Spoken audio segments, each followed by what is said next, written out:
What's up, everybody? Celtic Scarecrow here, back on that video to get those 10s and 20 views. First off, I think we evolved from lizards because how much I'm peeling at the moment. Oh yeah, there's the tan line. But today, we are doing a Harry Potter reaction from one of the channels that help motivate me, inspire me to start doing the YouTubes, the Super Carlin Brothers. And today's video is, what if Neville was the chosen one? I thought I did a video about why Neville couldn't be the chosen one. But I looked through my playlist and no, I did not do that.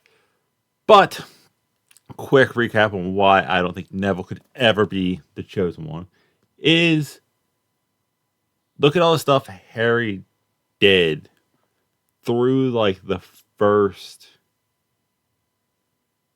6 books. Five. Neville comes to his own in book 6. It's like Neville was, until he actually confronted, like once Bellatrix and the other Death Eaters got out, Neville more or less not a great student, not brave. So he would not have been able to stop Voldemort in book 1. He would never have gone through with the Chamber of Secrets. Book 3 was kind of nothing really too crazy motivation wise. He would never stand the Goblet of Fire. So he didn't really come into his own until really book 6 and book 7. But the Super Carlin Brothers, no, they have their own thoughts, and let's get to it. And because I like them, they do get their ads. This show is sponsored by BetterHelp. Have you ever noticed how just talking about something can make it less overwhelming? That's what therapy is for, because when we keep everything bottled up inside, it's much harder to work through it. Connect with a licensed therapist at betterhelp.com/super. What if... Pause, or positive ways to vent it. Positive ways to vent my angers and frustration is A, talking to you lovely people. And the other way is video games.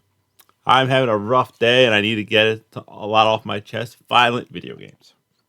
Well, there are other people who have probably a lot deeper problems than I currently have. And talking to someone probably will help. So, Neville Longbottom was the chosen one instead of Harry Potter. Hey, brother. Possibly the most pivotal moment in the entire history of the wizarding world happened on October 31st, 1981, when Voldemort attacked the Potters and tried to kill baby Harry. I think there's a lot you could have gone with, like the most pivotal moment, like, Grindelwald and, anything with Grindelwald, past history. Dumbledore just going to talk to Riddle himself. Like, he never goes there. Riddle never becomes a wizard. And this moment is massive for 2 big reasons. Then again, it's Harry Potter book, so. First of all, it's the night that Voldemort first lost his powers, but it's also because of the prophecy of the Chosen One, which stated, "The one with the power to vanquish the Dark Lord approaches. Born to those who have thrice defied him, born as the 7th month dies, and the Dark Lord will mark him as his equal, but he will have power the Dark Lord knows not, and either must die at the hand of the other." I do like how they put up like half of it.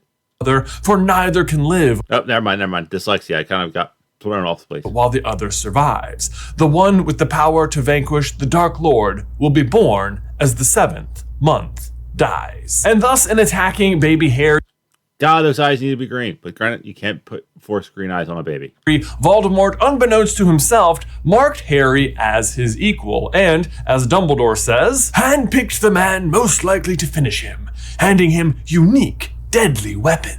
But as we all know, it didn't have to be Harry who became the chosen one. There was another option. Neville Longbottom. His parents were also members of the Order of the Phoenix, had defied Voldemort 3 times, and Neville was born at the end of July, and yet, for his own reasons, Voldemort chose Harry instead of Neville. But what if he'd chosen differently? Harry himself wonders this very thing in The Half-Blood Prince. I still go to the sense of Neville would not have been able to do like half things Harry would have done. Had Voldemort chosen Neville, it would be Neville sitting opposite Harry, bearing the lightning-shaped scar and the weight of the prophecy. Or would it? Would Neville's mother have died to save him as Lily had died for Harry? Yes. Surely she would, but what if she'd been unable to stand between her son and Voldemort? Would there have been no chosen one at all? An empty seat where Neville now sat, and a scarless Harry who would have been kissed goodbye by his own mother, not Ron's? All wonderful questions, Harry. You would have a bright future as a theory writer. Would Alice or Frank Longbottom have interceded? Would that matter? Would there be a chosen one at all? Would Harry still have been attacked anyway, or would James and Lily have been tortured like Neville's parents usually are? Or no, I think they would have, because they weren't Aurors. So that was like the big thing was he wasn't, Neville's dad was an, hold on a second, my throat feels raspy. Neville's dad was an Auror, so the Death Eaters attacked him, thinking that if anyone had information, it would be an Auror. Harry's parents were unemployed because he had that potion money, the hair care potion money. Like, he was rich. even worse, would Voldemort have just won the war that night? Believe you me, guys, this is a big one, and obviously changing the main character changes the story a lot. But today, we begin to answer, what if Neville was the chosen one? I hope this isn't a multi-part thing. I want to do one reaction there. Jay. Hyundai Elantra versus Honda Civic. Hyundai Elantra.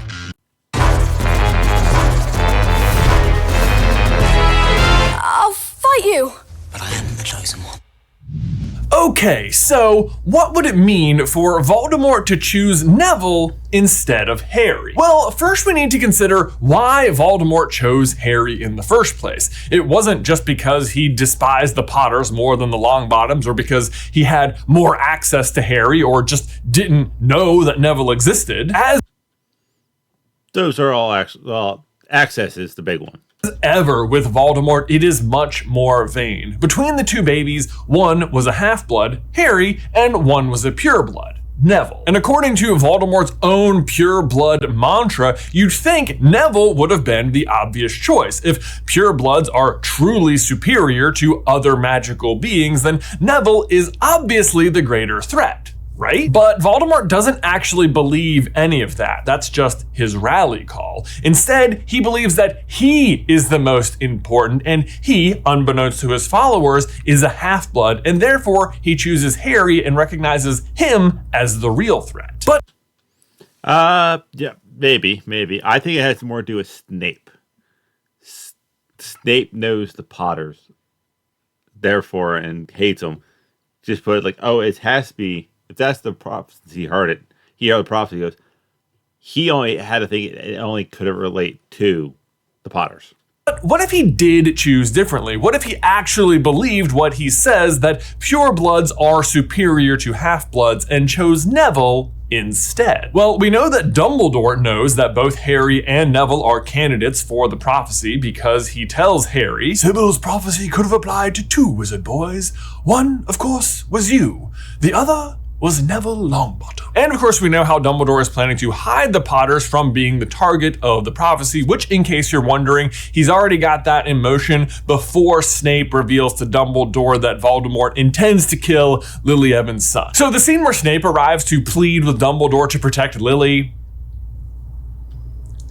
and James and Harry, Dumbledore already has. Basically, he uses the situation to manipulate Snape into switching sides to promise to do something he's already done. Because Yeah, I think Snape is the only one who, with the prophecy, I think he just right away just jumps to the Potters. don't forget, of all people, Dumbledore already knew the prophecy and already knows that Harry and Neville are the candidates for it and is already hiding them. And specifically, we know he's hiding the Potters with the Fidelius charm, so I think it stands to reason that he's trying to hide the Longbottoms in the exact same way. We also know that Dumbledore offers to be the Potters' secret keeper, but they ultimately decline in favor of Sirius, who then later convinces them to go with Peter, who then gets them all killed. But But I'm thinking the Longbottoms just took Dumbledore up on his offer, so he's their secret keeper. Meaning the Longbottoms' secret is significantly more secure than the Potters because there is no chance at all that Dumbledore is giving them up. But so what would that mean for the Potters? Because in a world where Voldemort has determined ahead of time that Neville is in fact the bigger threat, does that mean that they're safe, that they wouldn't be targeted at all? Well, I think they're maybe a little less likely to be murdered, but I don't think any less likely to be attacked. After all, they still would have made Peter their secret keeper, and even before the prophecy was in play, they would have evaded Voldemort 3 times, which, if you do some math, means that they had already been under attack 3 times. Plus, Voldemort knowing that both boys are candidates and knowing that both families are members of the Order of the Phoenix, I'm thinking he would take any opportunity available to him at all to try and torture information out of the Potters as to the whereabouts of the Longbottom. Very, very plausible. That's if he knows about Neville.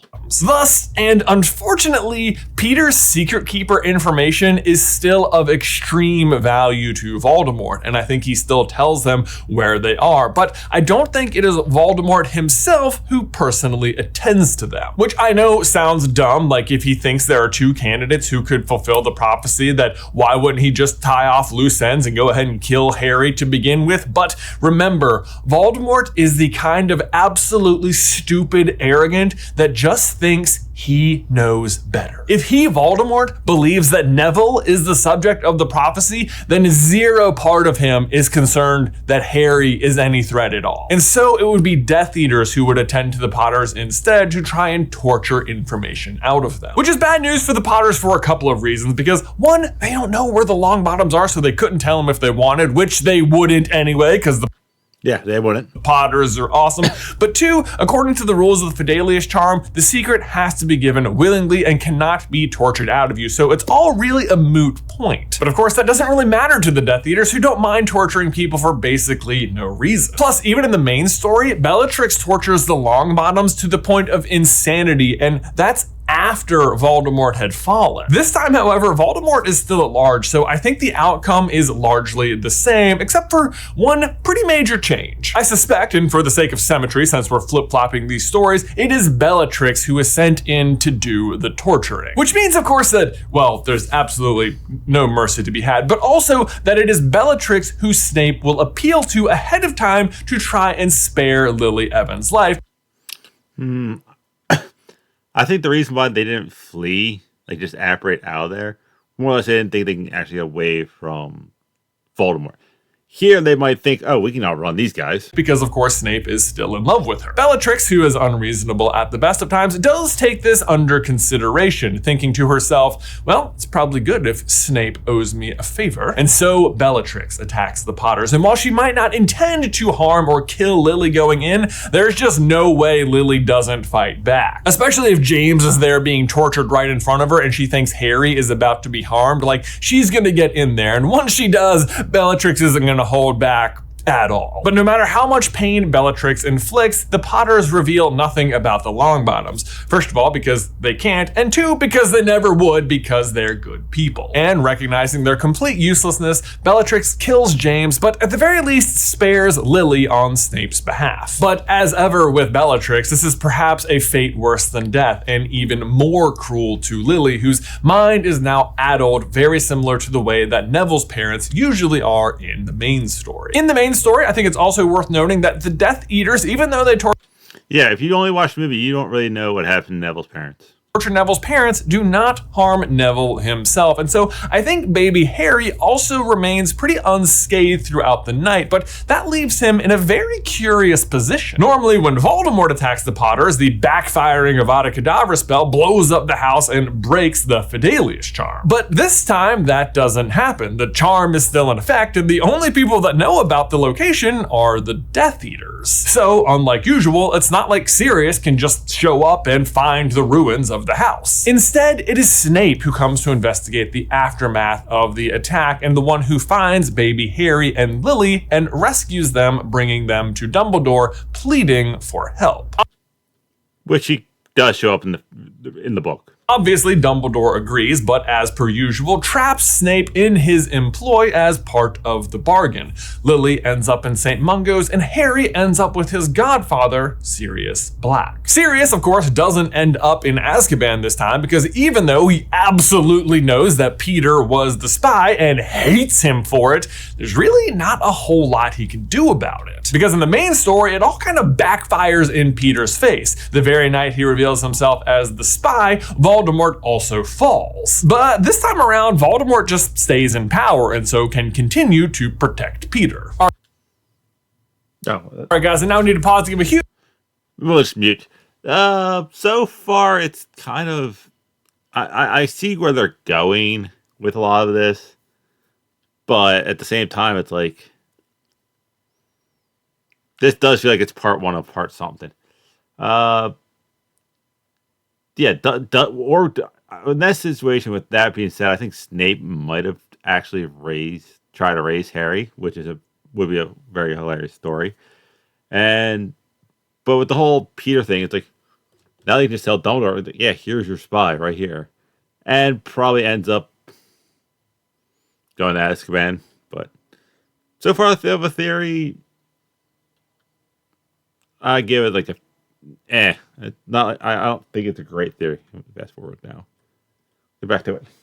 But then what about Neville? He's the one this story is actually supposed to be about, right? Well, he, Frank, and Alice are of course protected by the Fidelius charm with Dumbledore as the secret keeper, meaning that Voldemort really can't find him at all. But that has some pretty interesting repercussions, doesn't it? Because usually Voldemort falls in 1981 when he tries to attack the Potters. But if he doesn't know where Neville is, he doesn't have the chance to attack him and therefore doesn't have the chance to fall either. What Voldemort would know though, especially based on Wormtail's information, is that the Longbottoms are absolutely being concealed by the Fidelius charm and are therefore pretty much unfindable. He cannot get to Neville until such a point as Neville comes out into the open. And as we know from the main story, Voldemort is absolutely obsessed with killing the chosen one from the prophecy. As Dumbledore puts it to Harry, "Have you any idea how much tyrants fear the people they oppress? All of them realize that one day, amongst their many victims, there is sure to be one who rises against them and strikes back." There's a quote from I think it was DVD Abridged when Freeze was talking. I try sparing people, then they just rise up and come after me. It's just easier to wipe them all out.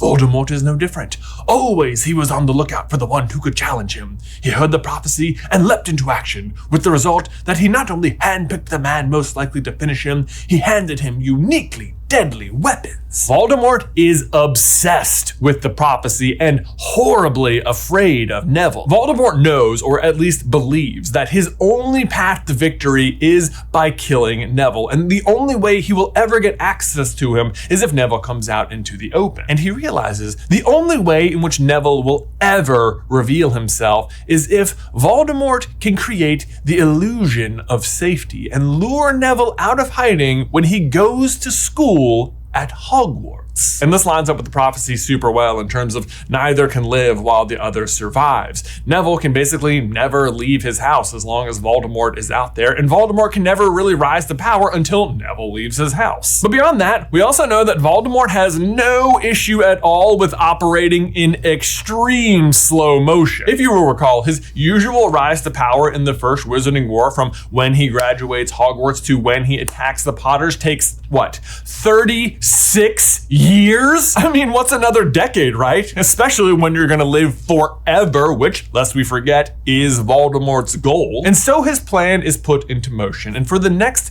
decade, Voldemort allows a false calm to fall over the war. Sure, behind the scenes, maybe he's privately working on ways to tap deep stores of dark magic as a way to break through the Fidelius charm, but of course, he can't find any. Really, that's just a backup plan. The actual plan is to create the illusion of safety, the illusion that he, Voldemort, has vanished.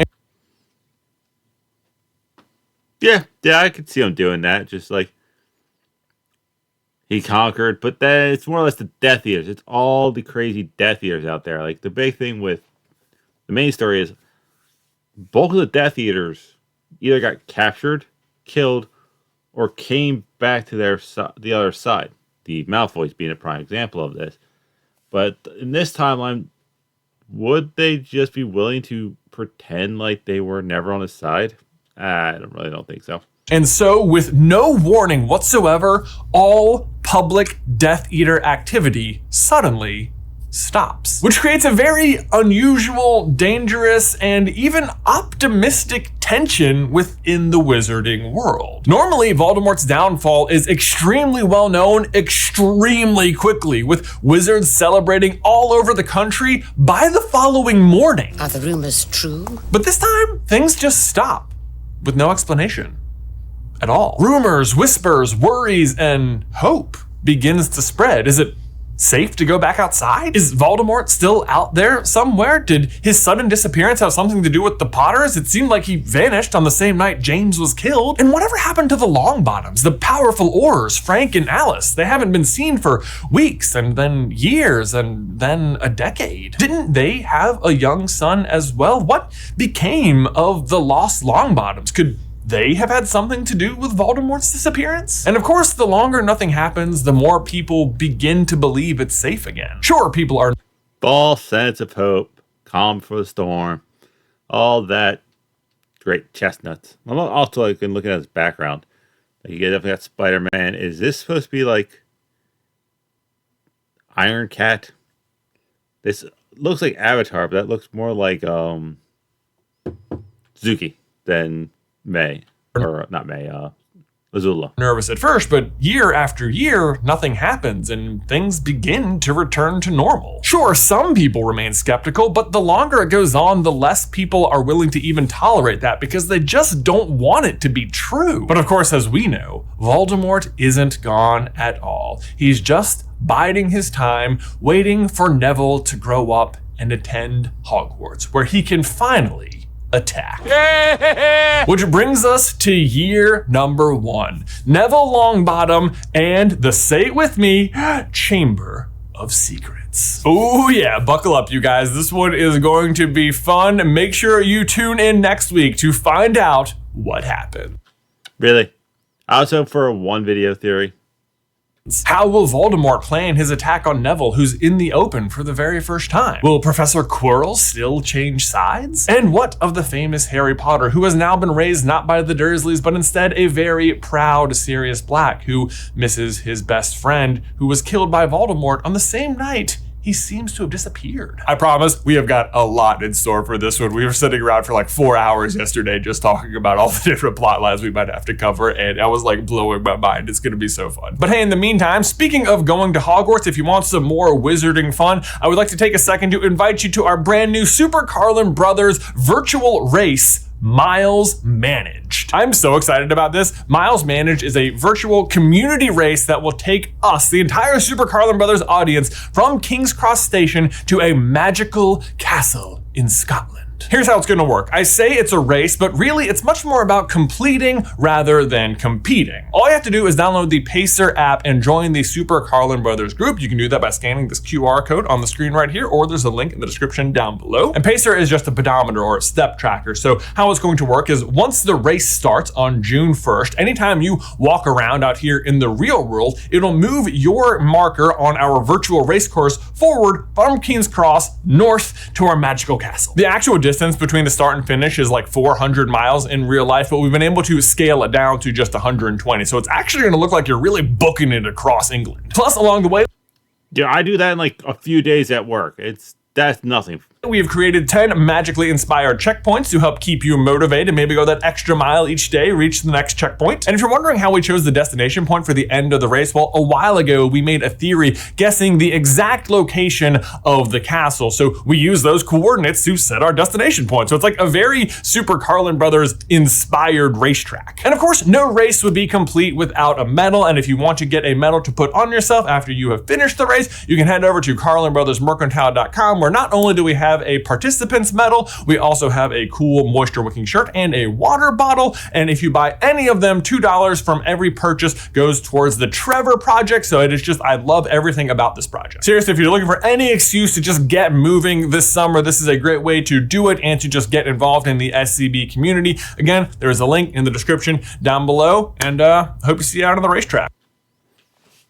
All right, I was hoping for, a one theory video, and so since multiple, if you want me to cover part 2, as they said, this needs to hit, let's say, over 100 likes and 100 over 100 likes, over 100 views, and let's say around 10 likes. But as for their theories so far, I don't think they'll attack the Potters. I think they would almost leave them safe. I think the big reason why they attack Neville's parents was they were Aurors. The only person that seems to actually know about the Potters would be Snape. And the reason why they escaped them 3 times was more or less, I think they were part of the Order of the Phoenix, and James and Sirius just want to be fighting on the side of good. So, yeah, I don't think the Potters would have died. That's just my personal theory on that. But that's all I have. Go check out the Super Carlin Brothers page. It's a great page. Like I said, they are part of the reason why I started doing this. But that's it. That's all I have. I'll see you weird people later.